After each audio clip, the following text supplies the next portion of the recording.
ভুলবো না ভোলা যায় নাকি বীর শহীদানির স্মৃতি। ভুলবো না ভোলা যায় নাকি বীর শহীদানির স্মৃতি। রক্ত দিয়ে জীবন দিয়ে জ্বালালে দিনের বাতি। ভুলবো না ভোলা যায় নাকি বীর শহীদানির স্মৃতি। আল্লাহু আকবার বলেন, আরেকটু জোরে বলেন আল্লাহু আকবার। ভুলবো না ভোলা যায় নাকি বীর শহীদানির স্মৃতি। রক্ত দিয়ে জীবন দিয়ে জ্বালালে দিনের বাতি। ভুলবো না ভোলা যায় নাকি বীর শহীদানির স্মৃতি। আল্লাহু আকবার। আল্লাহর দিন আল্লাহর জমিনে করেছ বিজয় তোমরাই। ন্যায় ইনসাফের ধ্রুব পতাকা তুলে ধরেছো তোমরাই। আল্লাহর দিন আল্লাহর জমিনে করেছ বিজয় তোমরাই। ন্যায় ইনসাফের ধ্রুব পতাকা তুলে ধরেছো তোমরাই। আল কোরআনের আহ্বানে নির্যাতিতদের পাশে দাঁড়ালে আরশে আজিমের প্রতিবেশী হলে পেলে জান্নাতের বাড়ি। ভুলবো না ভোলা যায় নাকি বীর শহীদানির স্মৃতি। ভুলবো না ভোলা যায় নাকি বীর শহীদানির স্মৃতি। রক্ত দিয়ে জীবন দিয়ে জ্বালালে দিনের বাতি।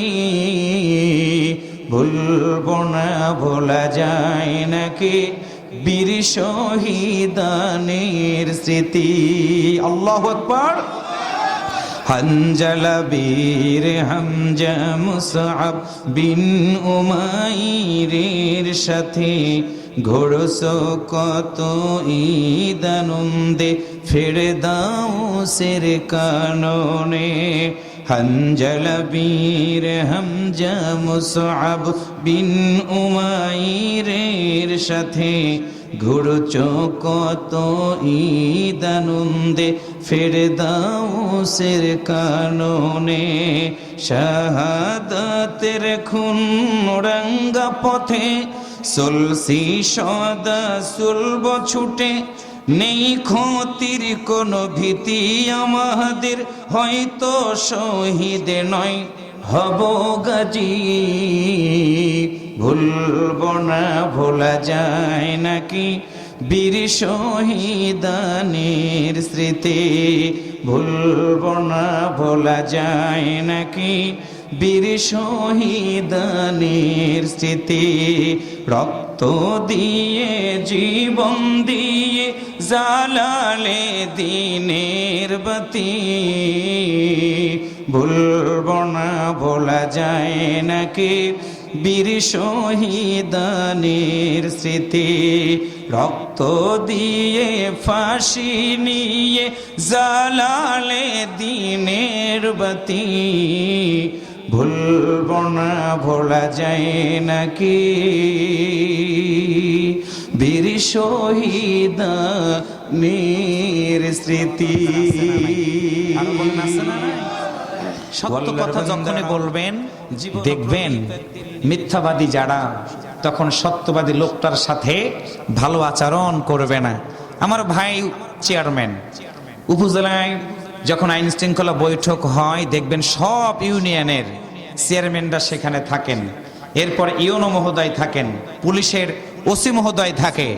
সেখানকার সকল মানুষের মধ্য থেকে যদি কোনো চেয়ারম্যান সাহেব সত্য কথাগুলো বলার তুলে ধরার চেষ্টা করেন, দেখবেন ডান পাশ থেকে কাশি দেয়, বাম পাশ থেকে কাশি দিয়ে বোঝানোর চেষ্টা করে, চেয়ারম্যান সাহেব আর যাই বলেন আজকে এই কথাগুলো বলেন না, ইউনো সাহেবের সামনে সব কথা বলা যাবে না, কিছু কথা একটু একটু একটু রাখেন, যেটা সমস্যা আছে সেটা পরে দেখা যাবে, আমরা মিল করে নিয়ে যাব, বুঝবেন ভালো করে। তাহলে সত্য কথাটাকে বলতে গিয়ে আমাদেরকে একটু একারাঙ্গিতে বোঝানো হয়, সব জায়গায় সত্য কথা বলা যায় না, কিন্তু এরপরেও সত্য কথা যদি চেয়ারম্যান সাহেব বলেন তারপরেও কিছু যদি মন খারাপ করে অসুবিধা নেই, কারণ সত্য কথা বললে তিনি কিছু মানুষের কাছে খারাপ হতে পারেন, কিন্তু আল্লাহর কাছে তিনি একজন জান্নাতি মানুষ হয়ে যাবেন। সুবহানাল্লাহ বলতে ইচ্ছে করে না? তাহলে বলুন তো, পৃথিবীতে যতদিন বাঁচব আমরা খুশি করব কাকে? একটু কথা বলেন ভাই, খুশি করব কাকে? কেন আল্লাহকে খুশি করব? আমার আজকের বয়স, কারো বয়স 50, 60, 70, 80, এর চেয়ে বেশি বাংলাদেশের মানুষগুলো বাঁচে না। বাংলাদেশের মানুষের গড় আয়ু যেটাই নির্ধারণ করি না কেন, মরে যাওয়ার পরে আমাদেরকে মাটির কবরে রেখে দিয়ে আসা হবে। আজকে সুন্দর বাড়ি আমার থাকলো, 50 বছর পরে এই বাড়ির মালিক আমি আর থাকবো না, আমার সন্তান হয়ে যাবে। আবার 50 বছর পরে ওই বাড়ির মালিক ওই সন্তান থাকবে না, পরের সন্তানেরা ওই বাড়ির মালিক হবে। এক সময় রাকিবুল ইসলামের নাম কেউ জানবে না, আবু বকর সাহেবের নাম কেউ জানবে না, হারুন সাহেবের নাম কেউ জানবে না। কিন্তু একটা কথা মনে রাখবেন, দুনিয়ার মানুষ ভুলে গেলেও যদি আপনি ইমানটা নিয়ে কবরে যেতে পারেন, আল্লাহ তাআলা বলেন সবাই তোমারে ভুলে গিয়ে মাটির কবরে রেখে দিয়ে আসবে, আমি আল্লাহ তোমারে কথা দিলাম সবাই ভুলে যাবে তোমাকে। তোমার স্ত্রী তোমার সাথে কবরে যাবে না, তোমার বাবা কবরে যাবে না, তোমার মা কবরে যাবে না। যাদের সাথে আজকে রাজনীতি করো, যাদের সাথে মেম্বারগিরি করো, চেয়ারম্যানগিরি করো, যাদের সাথে গিয়ে মিটিং করো, মিছিল করো, কেউ তোমার কবরের ভিতরে সাথী হয়ে যাবে না। আবু বকর সিদ্দিক রাকিবুল ইসলাম তোমার হজ করার কারণে একজন যুবক ভালো কাজ করেছে, আল্লাহর এই জমিনে কোরআনের পক্ষে থাকার সিদ্ধান্ত নিয়েছে, তার দোয়ার খাদনে আমি আল্লাহ তাআলা তার কবরটাকে জান্নাতের বাগান বানানোর সিদ্ধান্ত নিয়েছি। ও নলকার মুসলমানেরা কাঁধে কাঁধ হাতে হাত দিয়েই একটাই সিদ্ধান্ত নিয়ে মুসলমানের মতো আওয়াজ করে বলুন তো, যতদিন আমরা বেঁচে থাকবো সত্য কথা বলার জন্য, যতদিন বাঁচবো মুসলমানের মতো আওয়াজ করে বলুন তো, আল্লাহর কোরআনের সাথে আমাদের সম্পর্ক রাখা দরকার আছে না নাই? কারা কারা কোরআন মানতে রাজি আছেন? দুহাত তুলে আল্লাহকে দেখায় দেন।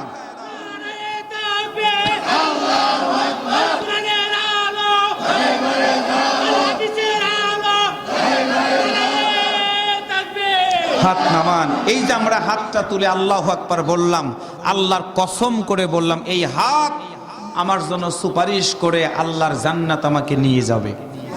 আরেকটু জোরে বলেন সুবহানাল্লাহ।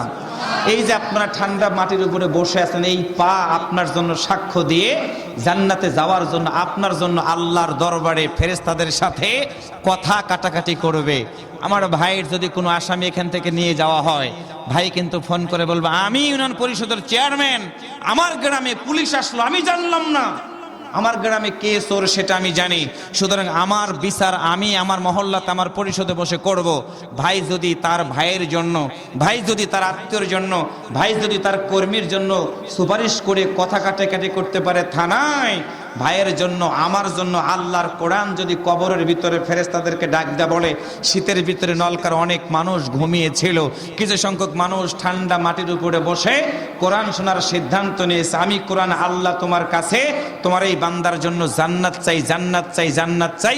আল্লাহ বলবে, যাও, তুমি যেহেতু বলেছো আমি একটু দেখবো বান্দাটা কি ঠিক মাহফিলে ছিল। আল্লাহ তখন হাতের দিকে তাকায়, দেখবে হাত সাক্ষ্য দিয়েছে, পা দেখবে পায়ের জায়গা জায়গাতে দাগ হয়ে গেছে। আল্লাহ বলবে, যাও, তোমার হাতের পায়ের সাক্ষর কারণে আমি আল্লাহ আজকে তোমারে জান্নাত দিয়ে দিলাম। আর একটু জোরে বলেন। তাইলে কি মাহফিলে এসে আমাদের কি ভুল হয়ে গেছে? ও ভাই, এই জায়গাটা আজকের এই সাধারণ পরিষদের মাঠ নাই। ভাই যে জায়গাটা দিয়েছে, এখানে ভাইয়ের জীবনের জন্য বড় একটা সম্পদ হয়ে গেল, একটা বড় আমল হয়ে গেল। মানুষকে আল্লাহ কখন মাফ করে দেয় সেটা আল্লাহ তাআলাই ভালো জানে। তাহলে আসুন মা বোনেরাও যারা আছেন, যুবক তরুণ যারা আছেন, আসুন যতদিন বাঁচবো কোরআনের কথাগুলো শুনে জীবন চালাবো। আসুন সেই প্রত্যাশা রেখে আলোচনার দিকে ফিরে যাচ্ছি। আমরা যে কয়েকশো মানুষ আছে এটা কিন্তু বুঝাবো না, আমরা বুঝাবো এখানে কয়েক হাজার মানুষ আছি। কথা ঠিক আছে? আমরা সেই মানসিকতাটা নিয়ে কথা বলবার কি তেলাওয়াত শেষ করব, আওয়াজ করে বলবেন একটু আল্লাহু আকবার, তাহলে দেখবেন মনটা ভালো থাকবে, শীতও কমে যাবে। আসুন তেলাওয়াত করি, পড়ুন সবাই আমার সাথে। أعوذ بالله من الشيطان الرجيم بسم الله الرحمن الرحيم إن الذين آمنوا وعملوا الصالحات لهم جنات تجري من تحتها الأنهار ذلك الفوز الكبير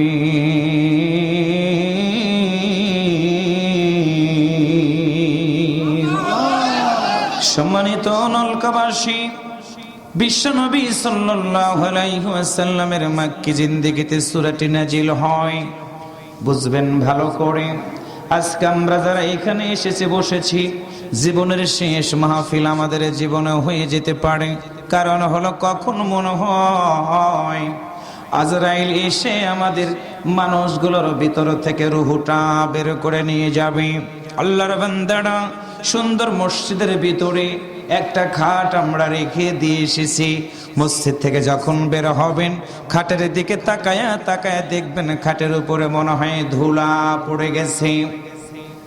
আমার প্রিয় ভাইরা, আপনার বাড়ির বিছানার উপরে যদি ধুলা পড়ে যায়, যদি খাটের উপরে ধুলা পড়ে, স্বামী হিসেবে আপনার স্ত্রীকে ডাক দে বলেন, বিবি রে, এই যে খাটের উপরে কত ধুলা পড়ে গেছে, তুমি কি একটাবার দেখো নাই? খাবার খাওয়া শুরু করে দিয়েছেন, ডাইনিং টেবিলের উপরে যদি দেখেন ধুলা পড়ে আছে, স্বামী হিসেবে স্ত্রীর উপরে আপনি রাগান্বিত হয়ে বলবেন, বিবি রে, আমি খেতে বসেছি ডাইনিং টেবিলে, এত ময়লা তুমি কি একটাবার চোখ দিয়ে দেখো নাই? দুনিয়ার মানুষ যদি ঘরের ভিতরে খাট পরিষ্কার করার জন্য যদি বিবির সাথে ধুমকা ধুমকি করতে পারে, আল্লাহর বান্দারা তোমাদেরকে জানাইয়া দিয়ে দিলাম, কখন মনে হয় এই মসজিদের বারান্দার খাট তোমার বাড়িতে এসে যাবে, তোমার ভিতর থেকে রুহটা বের হয়ে যাবে, মসজিদের বারান্দার পালকিটা তোমার বাড়িতে নিয়ে যাওয়া হবে। আমি সিরাজগঞ্জ রোড থেকে আমার গাড়ি নিয়ে আসলাম, গাড়ি ভাড়া যদি করেন 2000 টাকা গাড়ি ভাড়া লাগবে, কিন্তু মসজিদের বারান্দার পালকিতে আপনি যেদিন উঠবেন গ্রামের কোনো মানুষ আপনার কাছ থেকে 1 টাকাও পালকির ভাড়া নিবে না। আমার প্রিয় ভাইরা, ওই পালকিটা আপনার বাড়িতে যাবে। মুহাম্মদ রাকিবুল ইসলাম, মুহাম্মদ আবু বকর সিদ্দিক, মুহাম্মদ হারুনুর রশিদ, মুহাম্মদ শব্দটা কেটে নিবে। এই মসজিদের মাইকিং করা হবে, খতিব সাহেবকে দেও হুজুর একটু বলে দেন, মুয়াজ্জিন সাহেব বলে দিবে, নলকা গ্রামের অমুক ব্যক্তিটা পৃথিবী থেকে বিদায় হয়ে গেছে গতকাল রাত 8টায়, আগামীকাল সকাল 10টায় ইউনিয়ন পরিষদের মাঠে ওই লোকটারা জানাজা নামাজ আদায় করা হবে। মৃত্যু সংবাদ শোনা মাত্র আমরা সবাই একটা দোয়া বলি, ইন্না লিল্লাহি ওয়া ইন্না ইলাইহি রাজিউন। দোয়াটা বলার সঙ্গে সঙ্গে আমরা সিদ্ধান্ত নেই আগামীকাল ওই ব্যক্তির জন্য জানাজা নামাজে শরীক হয়ে যাব। সম্মানিত প্রিয় ভাইরা, পায়ে হাত দিয়ে বলে গেলাম, বুঝবেন ভালো করে, মানুষের মৃত্যু হয়ে যাওয়ার পরে ওই মানুষটা যদি ঘরের ভিতরে বিল্ডিং, ঘরের ভিতরে দামি খাটের উপরে মারা যায়, সন্তানগুলো বলবে না আব্বার লাশ আর খাটের উপরে রাখা যাবে না। দামি স্ত্রী আপনার, যার সাথে কত রাত কাটালেন, কতদিন ঘুমাইলেন, ওই স্ত্রী বলবে, বাবা তোমরা কারারে, আমার স্বামীর লাশটাকে নিয়ে কি তোমরা মাটির উপরে শোয়া দিবা না? বুঝবেন ভালো করে, সন্তান বলবে লাশটাকে নামাও, স্ত্রী বলবে লাশটাকে মাটিতে শোয়া দাও। বুঝবেন হৃদয় দিয়ে কথাগুলো। আপনার মতো মানুষটার বডি ঠিক আছে, ডান হাত বাম হাত ঠিকই আছে, 2 হাত 2 পা ঠিক আছে, চোখ ঠিক আছে, কিন্তু চোখ থাকবে, চোখের জ্যোতি নাই। হাত থাকবে, হাতের কোনো আপনারা শক্তি থাকবে না। আপনার মতো মানুষটাকে দুই হাত দুই পা ধরে মাটির উপরে শোয়ে দিয়ে দিবে, পাটি পেড়ে দিবে, তশক দিবে না, জাজিম দিবে না, সুন্দর করে পরম থেকে কোট খুলে নেবে, পাঞ্জাবিটা খুলে নেবে। বাড়িতে যদি পুরান চাদর থাকে ওই পুরান চাদরটা দিয়ে আপনার মতো মানুষটার গাটা ঢেকে দিয়ে দিবে। আমার প্রিয় নলকাবাসী, একটা মানুষ আপনি ঘরের ভিতরে যেই খাটের উপরে ঘুমান ওই খাটের উপরে তশক আছে, জাজিম আছে, ওই খাটের উপরে কত দামি দামি জিনিসপত্র আছে, কিন্তু আপনি বুঝবেন ভালো করে রুহটা বের হওয়া মাত্র আপনার মতো দামি মানুষটার সাথে দুনিয়ার মানুষগুলো দুর্ব্যবহার করার কারণে খাট থেকে নামায়া নামায়া আপনার মতো মানুষটাকে ঠান্ডা মাটির উপরে শোয়া দিয়ে দিল। শুধু শোয়া দিল না, পরন থেকে একটা একটা করে কাপড়গুলো খোলা শুরু করে দেবে। কাপড়গুলো খোলার পর এখন বড়ইয়ের সিজন, আমরা বড়ই খাই, কুল খাই, বুঝবেন হৃদয়টা দিয়ে ওই বড়ই পাতা পানির ভিতরে দিয়া পানিটাকে গরম করে এই মসজিদেরই খাট আপনার বাড়িতে নিয়ে হাজির করে দেওয়া হবে। একটু আল্লাহু আকবার জোরে বলেন, আরেকটু জোরে বলেন আল্লাহু আকবার। আল্লাহর বান্দারা, জীবন প্রদীপ একদিন নিভে যাবে, সুন্দর করে বুঝতে হবে। আমার আল্লাহ ডাক দিয়ে বলেছেন, ইন্নাল্লাযীনা আমানু ওয়া আমিলুস সালিহাত, নিশ্চয় যারা ঈমান এনেছে ওয়া আমিলুস সালিহাত, ভালো কাজ করেছে, আল্লাহ বলেন লাহুম জান্নাত, আমি আল্লাহ তাদেরকে জান্নাত দিয়ে দিব, যেই জান্নাতের তলদেশ দিয়ে ঝর্ণা দ্বারা প্রবাহিত হতে থাকবে। আল্লাহর বান্দারা, একদিন তো মরে যাব, ওই জান্নাতে যাওয়ার জন্য আমাদের এই কাজকার মাহফিলে বসে একটা সিদ্ধান্ত নিয়ে নিতে হবে। পৃথিবীর ইতিহাসে মুসলমান মেয়েদের ভিতরে শহীদ হয়েছিলেন প্রথম, আমার প্রিয় ভাইরা বুঝবেন ভালো করে, সুমাইয়া রাদিয়াল্লাহু তাআলা আনহা ইসলামের জন্য প্রথম তিনি শহীদ হয়ে গিয়েছিলেন। একটু মারহাবা জোরে বলেন। মা বোনেরা বুঝবেন ভালো করে, মা তোমার নাম সুমাইয়া আছে, তোমার নাম আসিয়া আছে, তোমার নাম মা ফাতেমা আছে, কিন্তু কোনোদিন কি ভেবে দেখেছো আম্মার বিন ইয়াসির রাদিয়াল্লাহু তাআলা আনহুর ঘটনা কি তুমি কোনদিন জানো গো মা? আসিয়া রাদিয়াল্লাহু তাআলা আনহা ঈমান আনলেন আল্লাহর প্রতি, কালিমা পড়লেন বিশ্ব নবীর কালেমা। আবু জাহেল ডাক দিয়ে বলে, সুমাইয়া শুনেছি তুমি নাকি কালেমা পড়েছ। সুমাইয়া ডাক দিয়ে বলে, হ্যাঁ কালেমা পড়েছি, আমি আল্লাহর দিন আল্লাহর জমিনে কায়েম করার সিদ্ধান্ত নিয়েছি, কালেমা পড়েছি, আমি জান্নাতে যাওয়ার সিদ্ধান্ত নিয়েছি। একটু মারহাবা জোরে বলেন। আবু জাহেলের দলের লোকেরা সুমাইয়ার বাড়িতে গিয়ে প্রস্তাব দিয়ে দেওয়া হলো, ও সুমাইয়া শোনো, কালেমার মালা যদি গলায় থেকে খুলে না পড়া দাও, ইমানটা যদি তুমি পরিত্যাগ না করো, তুমি কি জানো এমন শাস্তি তোমারে দিয়ে দিব যে শাস্তির কথা কোনোদিন তুমি ভুলতে পারবে না, ভুলতে পারবে না। সুমাইয়া রাদিয়াল্লাহু তাআলা আনহাকে গ্রেফতার করে নিয়ে যাওয়া হলো, কলিজার টুকরা সন্তানটাকে এক পাশে গ্রেফতার করে নিয়ে যাওয়া হলো। মা সন্তানের দিকে তাকায়, মা সন্তানের দিকে তাকায়, সন্তান মায়ের দিকে তাকায়। মায়ের সামনে সন্তানকে কেউ যদি আঘাত করে, পৃথিবীর কোনো মা কিন্তু সইতে পারে না। সুমাইয়া রাদিয়াল্লাহু তাআলা আনহা সন্তানের দিকে তাকায় বলে, বেটা রে,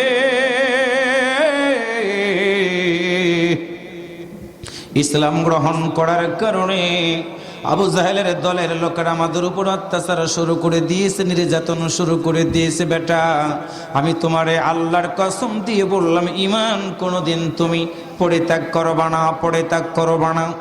আবু জাহেল বলে, সুমাইয়া রে, তোমার সন্তানটাকে পৃথিবী থেকে বিদায় করে দিয়ে দিব তুমি যদি ইসলাম না ছাড়ো।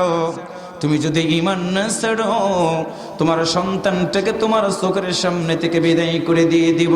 সুমাইয়া রাদিয়াল্লাহু তাআলা আনহা বলে, আমার সন্তানটাকে মারতে মারতে মেরেও যদি ফেলে দাও, আমি সুমাইয়া কোনোদিন ঈমান ত্যাগ করব না। মারহাবা, জোরে বলেন।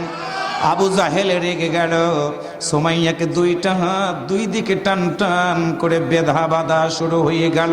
ডান হাত বাঁধা, বাম হাত বাঁধা, দুই পা শক্ত করে সুমাইয়া রাদিয়াল্লাহু তাআলা আনহাকে বেঁধে দেওয়া হলো। ডান দিকে তাকায় দেখে হাতটা বাঁধা, বাম দিকে তাকায় দেখে হাতটা বাঁধা। হাতের বান্ধনটা এত শক্ত, রক্ত চলাচল মনে হয় বন্ধ হয়ে যাবে। পায়ের দিকে তাকায় দেখে পাটা এত শক্ত করে বেঁধে দিয়েছে, পা থেকে রক্ত চলাচল মনে হয় বন্ধ হয়ে গেছে। এমন সময় সন্তান মায়ের দিকে তাকায় ডাক দে বলে, মা, এত কষ্ট আবু জাহেল দেয়, সহ্য করা কঠিন হয়ে গেছে গো মা। আল্লাহর নবী এমনই সময় ওই পথ দিয়ে যখন যাচ্ছিলেন, সুমাইয়া নবীর দিকে তাকায়, আমার নবীর দিকে তাকায়। আল্লাহর নবী শুধু তাকায় একটা কথা বলেছিলেন, আল্লাহ, আম্মারের পরিবারের প্রতি, ইয়াসারের পরিবারের প্রতি মালিক রে তুমি রহমত নাজিল করে দিও। আল্লাহ, সুমাইয়ার পরিবারের প্রতি, ইয়াসারের পরিবারের প্রতি আল্লাহ আমি নবী দোয়া করে দিলাম, জান্নাতের ভিতরে এই পরিবারের জন্য আল্লাহ তুমি একটা ঘর বানায় দিয়ে দিও। আল্লাহর নবীর চোখ ভেজাও। আল্লাহর নবী তাকালেন, সুমাইয়া ভেবেছিল নবী হয়তো বাজবে, আম্মার বিন ইয়াসির ভেবেছিল নবী মনে হয় আসবে, কিন্তু না, নবী সেখান দিয়ে চলে গেলেন। সুমাইয়া ইমানের প্রতি ইস্তেকামাত থাকলো, আম্মার ইমানের প্রতি ইস্তেকামাত থাকলো, ইয়াসার ইমানের প্রতি ইস্তেকামাত থাকলো। মায়ের সামনে সন্তানকে মারে, কোনো মা সইতে পারে না। মায়ের চোখের পানিগুলো গড়াইয়া গড়াইয়া পড়ে। সন্তান ডাকতে বলে, মা, আমি তোমার সন্তান, কালেমা পড়ার অপরাধের কারণে মা আবু জাহেলের দলের লোকরা আমার সাথে এরকম দুর্ব্যবহার করে।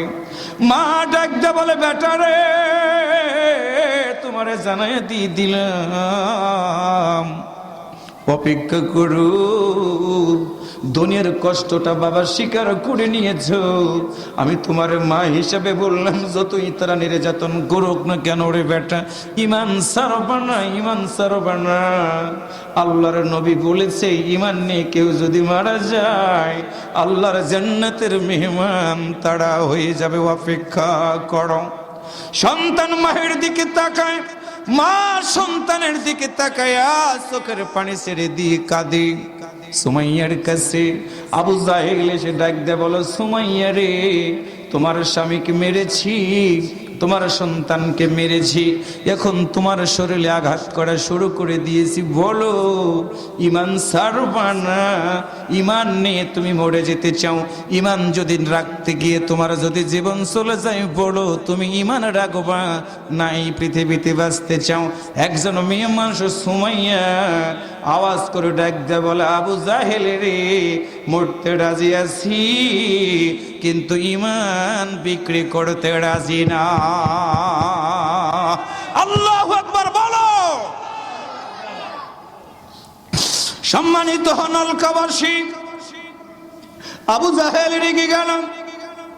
সুমাইয়ার সামনে সন্তানটাকে দুইটা পা দুইটা উটের সাথে বেঁধে দেওয়া হলো।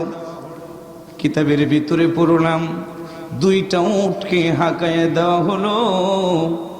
সন্তান সামনের দিকে যায়, দুইটা উট দুই দিকে চলে গেল, দুই দিকে ফাঁকা হয়ে যাচ্ছে। চোখের সামনে, মায়ের সামনে সন্তানের দুইটা পা দুই দিকে ফেটে গিয়ে গোটা বডিটা দ্বিখণ্ডিত হয়ে গেল। একটা উট একটা পানি যায়, আর একটা উট আর একটা পানি যায়, রক্তগুলো গড়ে গড়ে মরুভূমির বালুগুলো লাল হয়ে যায়। মা তাকায় তাকায় দেখে মায়ের চোখের পানিতে বুকটা ভেসে যায়। সন্তানের দুই দিকে যখন উটগুলো চলে, সন্তান মায়ের দিকে তাকায় বলে, মা অপেক্ষা করো, জান্নাতের সিঁড়িতে তোমার সাথে আমার দেখা হয়ে যাবে মা। সন্তান শহীদ হয়ে যায়, মা বুক ফাটা কান্না করে। পৃথিবীর কোন মানুষ মায়ের আর্তনাদ শোনে না। তখন আবু জাহেল মেরেছে, এখন আবু জাহেল নাম কারো নাই, কিন্তু আবু জাহেলের দলের লোকেরা এখনো কোরআনওয়ালাদেরকে মারে রে। মৃত লাশের উপরে সুরে উল্লাস প্রকাশ করে, তাদের মায়া হয় না, মায়া হয় না। নলকারা ভাই তোমাদেরকে জানাই দিয়ে গেলাম, ইন্নাল্লাযিনা আমানু, ঈমান বড় কঠিন জিনিস, ঈমান ঠিক রাখা কঠিন জিনিস। সন্তানটাকে হারালেন মা, ঈমান হারালেন না। সুমাইয়ার কাছে আবু জাহেল ডাকতে বলে, সুমাইয়া রে, তোমার স্বামী পৃথিবী থেকে বিদায় হয়ে যাবে, তোমার সন্তান পৃথিবী থেকে বিদায় হয়ে যাবে। এখন সিদ্ধান্ত নিয়েছি তোমার মতো সুমাইয়াকে পৃথিবী থেকে এখন বিদায় করে দিয়ে দেবে। একটা কথা হ্যাঁ বলো, আমরা তোমাকে ছেড়ে দিব, আর যদি না বলো তোমাকে ছাড়বো না, তোমাকে পৃথিবী থেকে বিদায় করে দিয়ে দিব। মহিষী মহিলা সুমাইয়া আবু জাহেলের দিকে তাকায়া বলে, শহীদ মৃত্যু যাদের হয় আল্লাহর জান্নাতের মেহমান তারা হয়ে যায়। আমার জীবন প্রতিবার দিন নিভে যাবে, নিভে যাবে রে আবু জাহেল, আমি ঈমান ছাড়ব না, ঈমান ছাড়ব না। আবু জাহেল শেষবারের মতো বলল, সুমাইয়া বলো ঈমান ছাড়বা কিনা? সুমাইয়া বললেন না। আবু জাহেল বলল, ও রাখালেরা রে, ওর সৈনিকরা রে, সুমাইয়ার হাতের বাঁধনগুলো শক্ত করে বেঁধে দাও, পায়ের বাঁধনগুলো শক্ত করে বেঁধে দাও। আবু জাহেল চাবুক উঠায়া নিয়া সুমাইয়া রাদিয়াল্লাহু তাআলা আনহার শরীরে একটা করে চাবুক দিয়ে বাড়ি মারে। মাংসগুলো ফেটে ফেটে রক্তগুলো গড়িয়ে গড়িয়ে গোটা বডি থেকে গ্লাল হয়ে যায়। একবারে একটা করে আঘাত করে সুমাইয়ার গোটা বডিটা চাবুকের আঘাতের কারণে মাংসগুলো ফেটে রক্তগুলো বেরিয়ে যায়। গোটা বডিতে শুধু রক্ত আর রক্ত। সুমাইয়া রাদিয়াল্লাহু তাআলা আনহা যেখানে আঘাত করার কারণে শরীরটা ফেটে যায়, ফাটা জায়গার দিকে শুধু তাকায়া বলে, শরীর রে, কিয়ামতের ময়দানে সার্টিফিকেট দিবি, সাক্ষী দিবি রে, আমার এই শরীরটা ঈমান আনার জন্য ত্যাগ করে দিয়েছি। আঘাতের পরে আঘাত, সুমাইয়ার দুই হাত বাঁধা, দুই পা বাঁধা, নড়তে পারে না। এক পর্যায়ে রক্তগুলো গড়িয়ে গড়িয়ে পড়ে। আবু জাহেল বলল, সুমাইয়ার ঈমান ছেড়ে দাও। সুমাইয়া ডাক দে বলে, আবু জাহেল রে, আমি ঈমান ছাড়ব না, ঈমান ছাড়ব না। আবু জাহেল রেগে গিয়ে বলল, তোমরা কেডা রে? একটা কি ভরসা আমার কাছে এনে দিবে না? একটা কি ভরসা তোমরা এনে দিবে না? কিতাবের ভিতরে পড়লাম, আবু জাহেল সুমাইয়ার গোটা বডি থেকে রক্ত মাখা কাপড়গুলো বলল, খুলে ফেলে দাও। মেয়ে মানুষ, হাত বাঁধা পা বাঁধা। আমার প্রিয় ভাইয়েরা, আবু জাহেলের আদেশে একটা একটা করে কাপড় যখন খুলে, সুমাইয়া হাতটা উঠাইতে পারে না, পাটা নড়াইতে পারে না, শুধু চোখটা আকাশের দিকে তাকায়া বলে, আল্লাহ,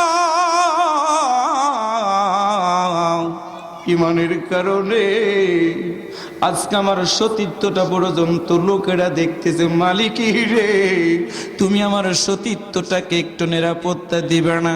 কিতাবের ভিতরে পড়লাম সুমাইয়ার শরীর থেকে যখন পোশাকগুলো খুলে রে, আল্লাহর জান্নাতি একটা পোশাক নিয়ে এসে সুমাইয়ার গোটা বডির সাথে পরাইয়া দিয়ে দেওয়া হয়।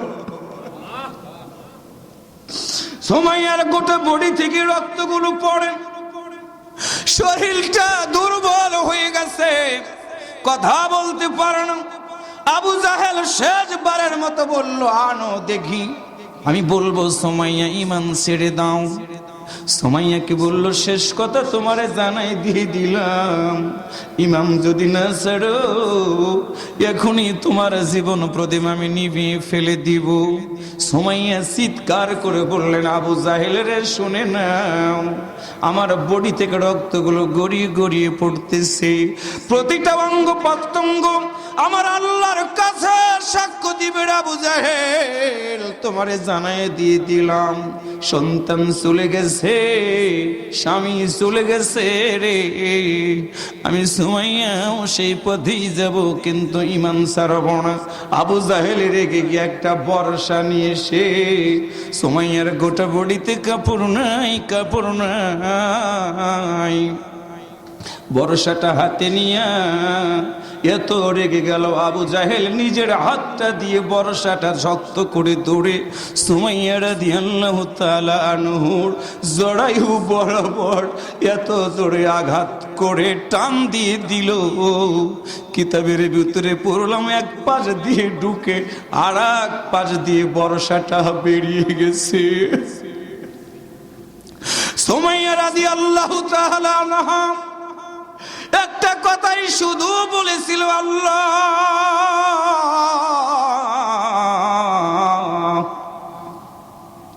তুমি ছাড়া এই দুনিয়াতে আমার আর কেউ নেই, কেউ নেই।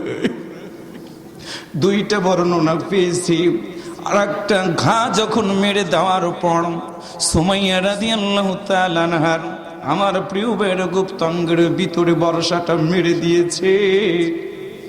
এক পাশে কালা থাকে, এক পাশে দিয়ে ঢোকার পরে যখন বের হয়ে গেছে আবু জাহেল এত রেগে গেছে, রেগে গিয়ে বর্ষাটা ধরে এমন জোরে টান দিয়েছে গোটা গুপ্তাঙ্গটা ভেদ করে একটা অংশ যেন সামনের দিকে বেরিয়ে গেছে। রক্ত খননের মধ্য দিয়ে জান্নাতি মহিলা সুমাইয়া ঈমানের কারণে আল্লাহর জান্নাতের মেহমান যখন হয়ে যাবে, একটা কথাই বলেছিল, আবু জাহেল রে শুনে নাও, তোমারে জানাইয়া দিয়ে দিলাম, আমি সুমাইয়া যেখান থেকে এসেছিলাম রে, আবার সেই রবের দরবারে চলে গেলাম, জীবন দিয়ে দিলাম, কিন্তু ইমানটা আমি দিলাম না, ইমানটা দিলাম না। নলকারো ভাইয়েরা পায়ে হাত দিয়ে আজকে বলে গেলাম রে, ইন্নাল্লাযীনা আমানু, নিশ্চয় যারা ইমান এনেছে, ইমান ছাড়া জান্নাতে যদি যাওয়া না যায়, না যায়, কি লাভ এই দুনিয়াতে বেঁচে থাকার, কি লাভ ক্ষমতার? একটা কথা বলে গেলাম, যতদিন বাঁচবো রে ইমান নিয়ে আমরা বাঁচতে চাই। ইমান নিয়ে বাঁচতে গিয়ে আল্লাহর ওয়ালিরা শহীদ হয়ে গেছে, ইমান নিয়ে বাঁচতে গিয়ে কেউ রিমান্ডে গিয়েছে, ইমান নিয়ে বাঁচতে গিয়ে কেউ ফাঁসির দড়ি গলায় ঝুলিয়ে দিয়েছে। ইমান নিয়ে বাঁচতে গিয়ে কত মানুষ চোখের সামনে মৃত্যুর কোলে ঢলে পড়েছে রে, মায়ের সামনে সন্তানটা লাশ হয়ে ফিরে এসেছে, সন্তানের কথা বলে নাই, মা বলেছে আমার একটা সন্তান হারিয়েছে, গোটা পৃথিবীর মুসলমানেরা আমার সন্তান হয়ে গেছে। মা বোনেরা আপনাদের কাছে একটা কথা বলে দিয়ে গেলাম, সন্তান যদি নেক সন্তান হয়, মরে যাওয়ার পরে ওই সন্তানটা আপনার জন্য যখন দোয়া করবে, রব্বির হামহুমা কামা রব্বায়ানি সগীরা, আল্লাহ বলেছেন ওয়াকাদা রাব্বুকা আল্লা তা'বুদু ইল্লা ইয়াহু ওয়া বিল ওয়ালিদাইনি ইহসানা। সন্তান যখন পিতার জন্য দোয়া করবে, মাতার জন্য দোয়া করে বলবো রব্বির হামহুমা কামা রব্বায়ানি সগীরা, আল্লাহ তখন ডাক দিয়ে বলে বান্দার কাঁদিস না, কাঁদিস না, যা যা, তোর মাই তো 10 মাস তোর মতো সন্তানটাকে পেটের ভিতরে ধারণ করে রেখে দিয়েছিল, প্রসব বেদনা উঠেছিল তোমার মায়ের, লক্ষ লক্ষ মানুষ তাকায় দেখে রে, কেউ পাশে আসে না। তোমার মা মৃত্যু যন্ত্রণার মতো প্রসব বেদনা সহ্য করে 2 লিটারের মতো রক্ত জমিনে ঢেলে দিয়া তোমার মতো সন্তানটাকে দুনিয়ার মুখ দেখাইছি রে। না খেয়ে খেয়ে 2টা বছর তোমার মতো সন্তানটাকে দুধ পান করাইছি। দুধ পান করানোর সময় তুমি সন্তান তোমার মায়ের স্তনে যখন কামড় দিয়েছো দাঁত দিয়ে, তোমার মায়ের স্তনটা ব্যথায় ভরে গেছে, কিন্তু তোমার কাছ থেকে তোমার মায়ের স্তনটাকে সরায় দেয় নাই।